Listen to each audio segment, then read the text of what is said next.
Hello, my name is Robbie Fitzwater. I am the owner and operator of Marketing Rhythm. We help e-commerce businesses with retention marketing and email marketing. And we get a lot of questions recently, last few years, about SMS marketing. So SMS is still a relatively new channel for a lot of businesses.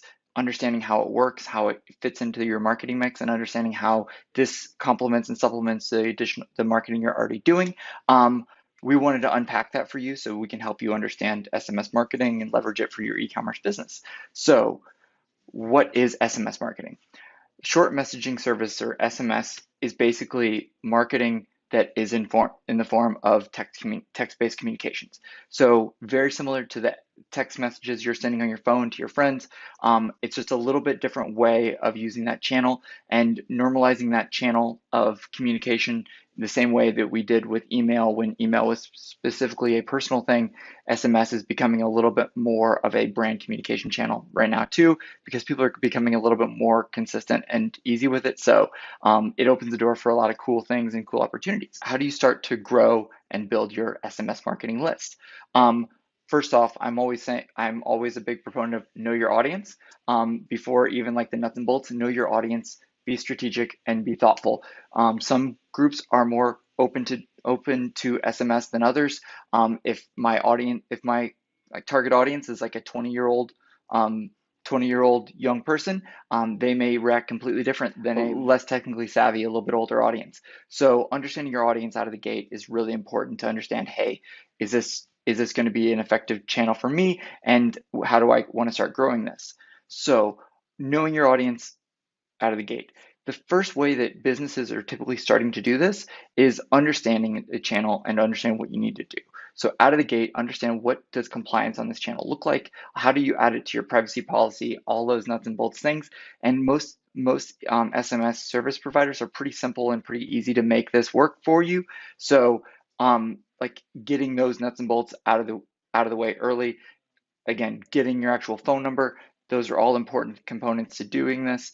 And then once you've actually done all of that, again, front work, starting to work to collect the list through, we find a lot of success in email popovers. So again, collecting that through an SMS popover opt-in, testing different ways of doing that. So is this going to be like text to opt-in? Is this going to be checkbox to opt-in? How we're going to do this differently on mobile and desktop, understanding what's going to work and testing a few different options for those different ways of actually doing this and capturing that list. Also, you can use I know Shopify and a lot of other channels, especially on the e-commerce side, make it really easy to collect data at checkout now, or understanding how you can incorporate some different code bases or some different snippets into your actual process to make it a little bit easier. Some groups may be a kind of an SMS first communication style, in which case, like again, leaning into that early out of the gate is important. But again, typically most groups are going to be a little bit more open to email marketing right now. This is May 2022. Most groups are going to be leaning more towards email marketing is because that's a little bit more consistent way of doing things. Understanding, hey, I need to ask for SMS at different times. And I always kind of think in the background, like, hey, make SMS your VIP list. In some ways, like again, your audience hierarchy may be building again, getting somebody onto your email list and then getting them onto your SMS list. This may be something where it's a little bit deeper, more more human interaction, and a little bit more intimacy is involved. Like again, if our phones, like we're people, like we have a very intimate, unique relationship with our phones. Like we caress them, they're the first things we see in the morning and the last things we see before bed. Again, their level of intimacy is a little bit higher, so the bar has to be a little bit higher for brand expectations. So again, understanding, hey, you got to earn the right to ask for SMS. You got to earn the right to get on somebody's SMS list, and really kind of start using that as kind of a foundation to think about how we're going to use this as part of our marketing mix and when is it going to be the most effective time. So again, start building your list, testing different capture forms and checkout forms. Again, thinking about this as a VIP list mainly because this is how you're going to, again, start to build this. We have a lot of groups that have had a lot of success actually asking for this like later on in that purchasing journey. So like after the person has purchased a few times, like we may fire that secondary popover to ask if they want to join our VIP list. So we can, again, collect that data after we've added enough value to earn it. And the SMS is just another place where we're doing that, where we're pulling people in to develop a little bit deeper relationship with the business. So popovers are an easy way to do that. Sometimes it may be again, like a specific form we want them to fill out, but after they've purchased, after they've built a relationship, we can ask for a little bit more data, and we typically need to earn the right to do that. But once we have, we can ask for more data. Again, when you start this, knowing that, hey, you're going to be doing a few different things here, but you want to be smart when you're starting out on SMS marketing. When you're starting, I always joke like, hey, this is a new channel is going to cost you about as much as a free puppy. So it's kind of, again, cheaper on the front end, where you may not necessarily understand the costs of it fully out of the gate. But again, like a free puppy, it's free on the front end, but you have to take care of that. It's food, water, boarding, all of those things that are going to add up over time. And this is no different than as a channel, because you have to understand, hey, we're opening up a two-way street. We have to be ready to communicate. We have to be more available possibly for that communication. So how do we staff for this? How do we plan for it? How do we communicate effectively and consistently through this as a channel? And how are we going to fit this into our larger marketing mix? That's where you need to be thinking in terms of like, how do we plan, execute, and know that we're going to be in a good place and not going to be overwhelmed with the response we may get. Because again, people messaging you back is a huge win. That's a huge way to actually develop some conversational relationship. But again, a tidal wave of messages could be a little intimidating. So like, those are some of the ways we can start to build our list and experiment over time. So we want to be building our, again, SMS list gradually. SMS compliance is a little bit higher and more intense than email compliance at the current moment. Again, that may change, that may evolve, but knowing that you really need to be, again, capturing that opt-in data, you have to be communicating the compliance on the front end. Again, email service provider is going to help you be able to kind of like understand what the nuts and bolts are, and then understand also, like, subscribe to some other SMS lists, see what other brands are doing, how they're doing it, what wording they're using, what's effective, what's not, and then just go using that as a kind of a good baseline to start from. I always recommend. So what are some of the benefits of SMS marketing? So we've talked about a lot of different things, and we've talked about what's unique and different about it. I always think about the main benefit to SMS marketing is like, suddenly you have a marketing channel where you can make somebody's wrist vibrate. So for every, like, again, Apple Watch wearer out there, have an Apple Watch, a lot of smartwatch wearers, a lot of people who are using actual devices in their pockets where they have, like, again, vibration on for their phone. You suddenly make somebody's wrist vibrate, you make their leg vibrate, and that's a different behavior typically than most people for email. So most people don't have that direct notification for email the same way they do SMS. So SMS is something that's going to be quick and fast. So if you're needing to communicate something in a short window of time, you want to drive a certain level of urgency, that SMS is going to be a fast, effective way to do that, just because the cultural expectations and behaviors are a little bit more immediate on SMS. Like, people expect to get an email back within 24 hours. People expect an SMS response within like a minute. So the expectations are a little bit higher, but again, as a marketer, you know that you may be able to drive behavior a little bit faster. So again, thinking about somebody's wrist vibrating when you suddenly send this message is just a different shift. So understanding how you can use this as a complement to email marketing also, because again, if you're sending an SMS message and an email message, those are both going to function very differently, and you just have to kind of expect and plan for that. It's becoming a more and more important channel. For younger consumers and younger audiences, this is a really easy channel for them to communicate and do a lot more.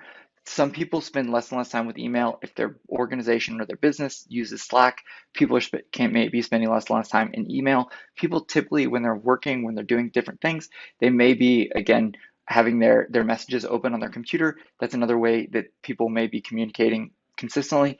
But expecting this to be something that people do spend a large amount of time. If anybody looks at their screen time on their phone, they probably have like hours a week that they may be spending in their messaging apps, because again, those messages come very fast and very consistently. And like, the one day I think I've ever had more messages from brands than from people, I think was like Cyber Monday. Or I may not have had many friends that day, or I may be doing something wrong. I think maybe I'm kind of worried about that now. No, but that's basically kind of a way that people are already there, that they can go to where they are. So becoming a more important channel as audiences, as younger audiences age up and become, again, your purchasing consumer, that's an easy and effective way to reach them. They have a high open rate and high engagement rate. Again, nobody likes to have the behavior of inbox zero is still kind of available in text messages and or SMS messaging. So like people don't like to have outstanding messages in their inbox the same way they may in their email inbox. So that's again something that may change and may evolve over time, but right now it's still like that inbox zero. So people do like to open and explore what's in there and don't like to have a lot of things just hanging out in there. And another red dot on their phone, very few people really enjoy it as much. And then understanding that may change. We may have like different tabs eventually. We probably will eventually see different tabs in there, like an SMS, like a personal, and then a newsletter or promotions, like just like Gmail does. But right now, it's still that same unified inbox experience. Um, the more intimate connection, so like from the benefit perspective, this is where you can really develop a really unique, intimate connection with customers and with your like again super fans. So this is where you can kind of become really really close and develop that really tight knit intimate relationship, because you suddenly have again a way of communicating with people via the device they may be spending the most amount of time on. So again, this is something where you have to kind of respect it, and the businesses that are doing that well are the ones that are doing that, are respecting it. But you can strike a really conversational tone, which really kind of humanizes the business and really gives a nice feel and a nice way of kind of expressing, again, urgency, um, exclusivity, all those different things we want to express and do through the behaviors we want to create. Those are things that we want to be doing here, but doing those in a little bit more conversational tone, because we don't have all of the bells and whistles of an HTML email to lean on. So we have to, again, strip things down, be a little bit more precise, a little bit more concise, and have some, hopefully give that human level connection that we want there. I'm still a really big believer in, like, again, SMS right now for e-commerce businesses. Like, the most human brand wins, and that's something where it goes a long way, especially on this channel where you can't like burn people out. You can burn people out really fast. You can have people unsubscribe. The unsubscribe process is very easy, and you just want to be respecting that inbox very much so. Yeah, trust is built in drips and lost in buckets. This is a place where you need to think about that. Um, it's opening the door for better one-to-one communication also. So some brands, if they do use this as a customer service function, some businesses are leaning more in that direction because people just like that. I actually had an SMS conversation with Delta recently, which is really nice and seamless. They can handle, again, multiple, where somebody on the phone maybe only able to handle one conversation at a time. A lot of businesses are getting into the customer service side of things where they can handle multiple again conversations at once. I used to always joke like, yeah, tweet it any airline, you'll get a response back really fast. SMS is actually turning into one of those channels too. So that's again another way that brands and businesses are scaling it.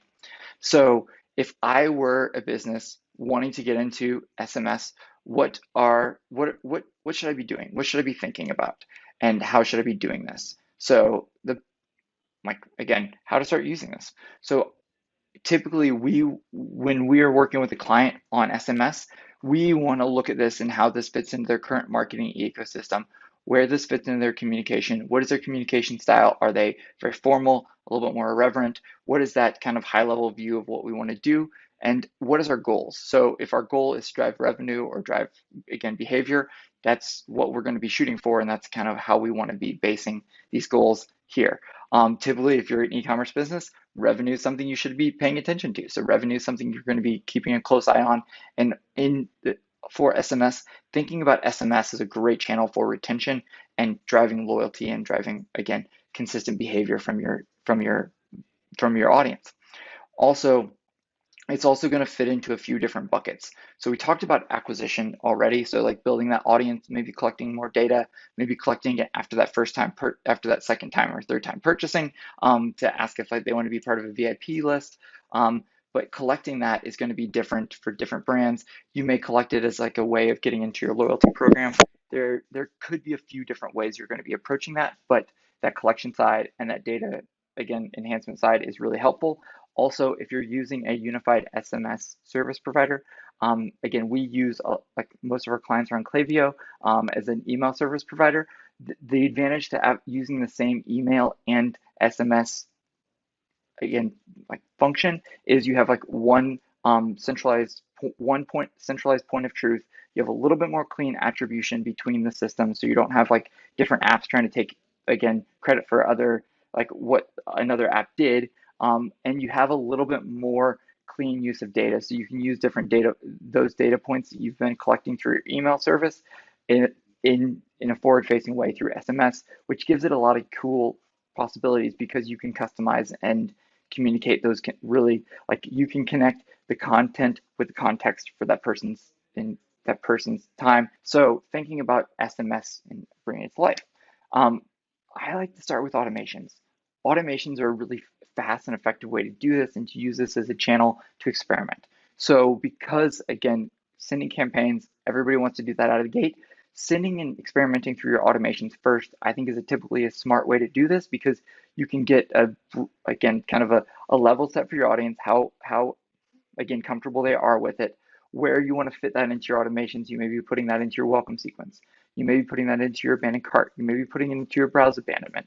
Those are really easy kind of levers to pull because, again, there's a certain level of behavior they've shown and elicited during that time. So that may be a way that you can actually use those, again, in a forward-facing way in those sequences, because those sequences are really easy and an easy way to start experimenting with this.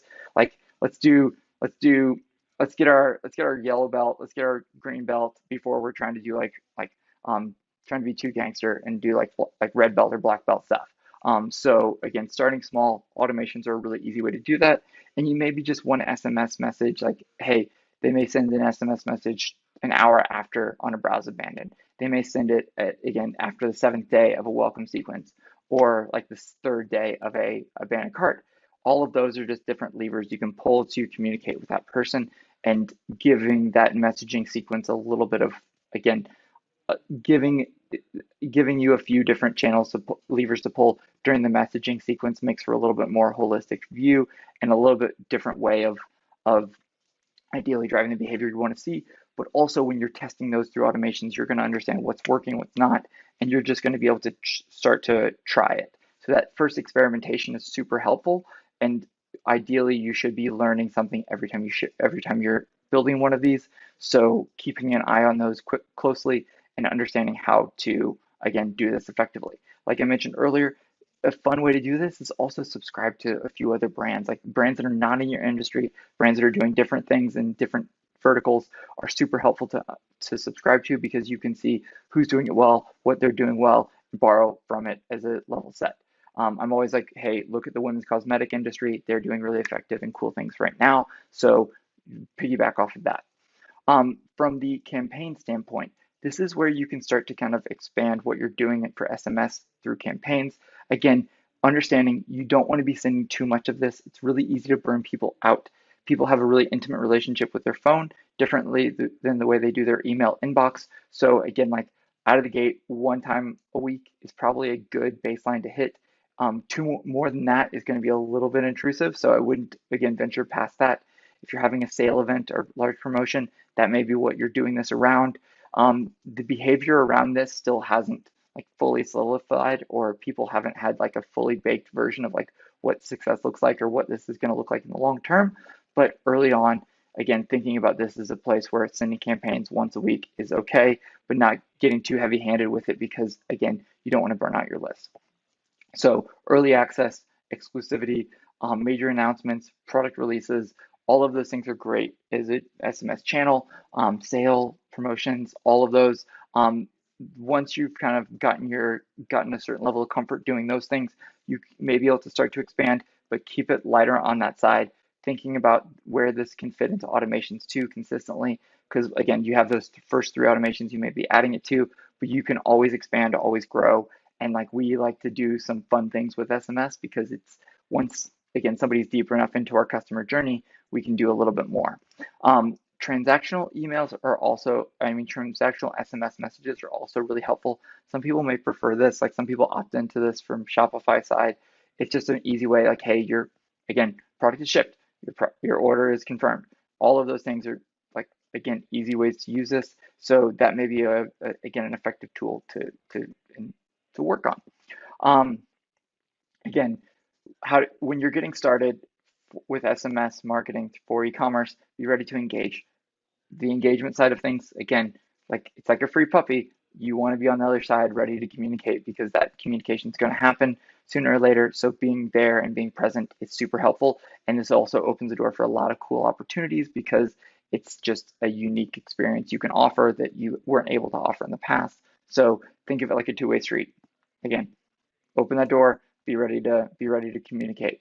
The more the deeper somebody gets into your customer journey, the more data you can collect, the more you can customize. Like I think like for us, like we're always like, hey, customize, and then customize some more. Like that human interaction is really hard to duplicate and hard to scale. But when you can do that effectively, like that's where some of the real magic can happen. I know we've used this example, but like, hey, what's your horse's name? What's your horse's birthday? Like when we can ask that and we can get that, like we can have some fun. Like you can see in the image in our, again, in this video, in the footer, and also in the blog post accompanying this video, you can see that, like, again, we'll show an example of what this looks like in the wild because we have a lot of fun with it, and we can have some human experiences because we can say, hey, happy birthday to XYZ, your horse. And again, we know it's their horse's birthday, we know their horse's name. That goes a long way. So those little small things you can do over time, they add up. And like I said, again, you have to earn the right to ask for that data at that point. But once you have it, again, it's a really effective way to do more and to expand what you're already doing. For, again, recommendations, start small and then expand. This is one place, again, less is more early on and then expand. Don't go like, again, guns blazing with everything because, again, you can burn out a list. It's very easy to do. So just don't. I always joke like, this is why we can't have nice things. This is a channel where you have to be really good about that and really diligent about not burning out your audience. The opt-out rate is very easy. Thinking about it as a retention tool, this is a way that you can pull people back in based on different stages of their customer journey. This may be something you can incorporate to a win back. This is maybe something you can incorporate into a replenishment automation or a notification. There's lots of different ways to use it, but thinking about it as a way of pulling people back in, keeping them coming back. This is a retention channel. We love it as a retention channel, so use it effectively there. And again, not necessarily expecting it as a great way to acquire customers, but when you can take that data we have and use it to deepen a relationship, it can be really helpful. A lot of people may incorporate this with their loyalty program, so you can send like customized loyalty messages, like, hey, you have this many loyalty points, you just earn this many points. That's a really smooth way to do this. Again, connecting that data with your Shopify, like in a stamped.io and with Klaviyo, connecting all of those systems to work and communicate smoothly is really helpful too. So again, connecting it with that CRM or that single point of truth where you can have a lot of data flowing, because again, you're going to want to leverage as much as you can when possible. You may also be able to use it for review requests like a stamp.io, or a Judge Me has an option of sending an SMS message to ask for reviews. That's a smart way to do this. Again, when you're doing this as a holistic process, look at it where this fits into the rest of your SMS marketing and try to make it at least rhyme with the rest of the work you're doing. When you're just starting out, again, another recommendation, a hack I like to think about, and I used to do this, I used to recommend this for people when they're trying to Twitter for the first time, like compose your messages with your phone. Like do it on your phone. You do this already, start composing messages on your phone because it's a really just the way you do this anyways. Act like it's to a friend. Think about, if I were sending a message to my friend, how would I do it? Do it on your phone. It's a really just fast, effective way of doing this and getting your brain to turn that switch between like super business very structured, very stuffy, to a little bit more irreverent, a little bit more fun, and a little bit more native and natural to the platform and the experience people are expecting. And then also, again, um, great power comes with great responsibility. Um, you wouldn't take your office chairs out in the parking lot and set them on fire, because that's, again, wasting a business asset. So don't burn out your list. Again, look at that list you've built as a business asset. You don't want to take care of it, you don't. And then stay compliant. That's one thing that's going to be really important over time. Communicate and educate the rest of your team about how to be compliant. This is going to be one area where, like, oh, people are going to ask if they can send an SMS to your list. Make sure it's compliant. Make sure you're being smart. Just you can't message everybody that you have a number for, because they may not have opted in. So make sure that compliance is always there. How does SMS marketing complement email marketing?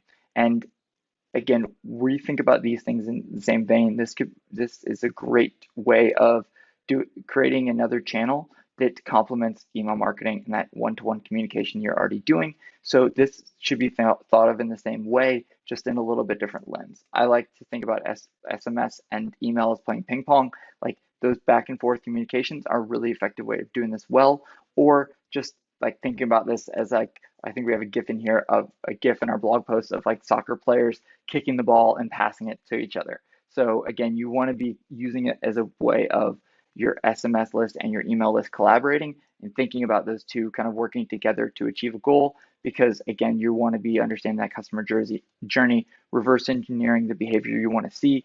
And so that SMS is going to drive different behaviors in different ways than email. So we really want those two to work smoothly together and to not be battling each other, or again, kind of competing for people's attention. So don't be sending them an email and an SMS at the exact same time. Be smart. That may not necessarily work, or like some brands that may, but being smart, being conscientious, you may use this like after day 3 when you've sent 2 emails already for like an abandoned cart. These are all ways you can kind of experiment and understand what's going to work and what's not. But that testing is going to be what really helps you identify what that perfect mix is going to be. You should be testing to understand how this fits into the mix of your existing marketing. And with email and SMS, like I said before, having a unified CRM or a unified place where your data is going to be, again, stored and leveraged is going to be really helpful, so you can use that data most effectively at different stages of that customer journey to make sure that you're communicating smoothly. And then the frequency of email, like the normalcy of, again, high frequency email is a little bit easier right now. Again, people expect more frequent emails than they do SMSs from brands. So being that SMS, again, don't be sending too many SMS messages, so you can get away with a little bit more frequency on the email side, on campaigns, and also from the emails in terms of automation. So knowing that and taking that with a grain of salt. From like to wrap everything and put a nice bow on it, this is still the wild west for most brands. Like, no like perfect behavior has been really created here. Nobody really knows what good looks like in so many different industries. So many industries are not using this at all. So the opportunity and like the blue ocean opportunity there is really large. So don't necessarily let perfect get in the way of done. It doesn't have to be perfect out of the gate. This will be a learning channel. This will be an evolution channel. And the businesses and brands that are willing to experiment and explore here are going to be the ones that are going to be successful on the other side. Because again, if you're not testing and growing, you're not moving forward. And like I've talked about before, like, hey, 70% of your marketing budget and time needs to be on your core activities. 20% needs to be on like evolving those core activities, and 10 are high risk, high reward. This is probably in that 20% category where you're using this as a way of evolving your current activities and your current retention marketing efforts. And then, as like I've talked about before, like for a goal in here, like thinking about the most human brand wins.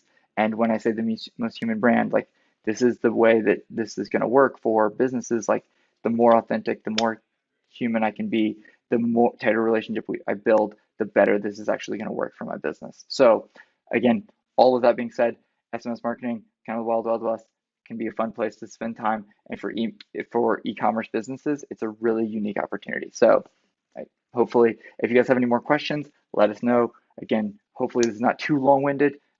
It normally is. I apologize. content. I'm a sucker for context. But if you guys have questions again, or we missed anything, let us know in the comments. Let us know in the blog comments also. And yeah, if you guys have any more on this topic, again, we'd love to hear your feedback. So let us know, and we'll see you guys next time. Bye bye.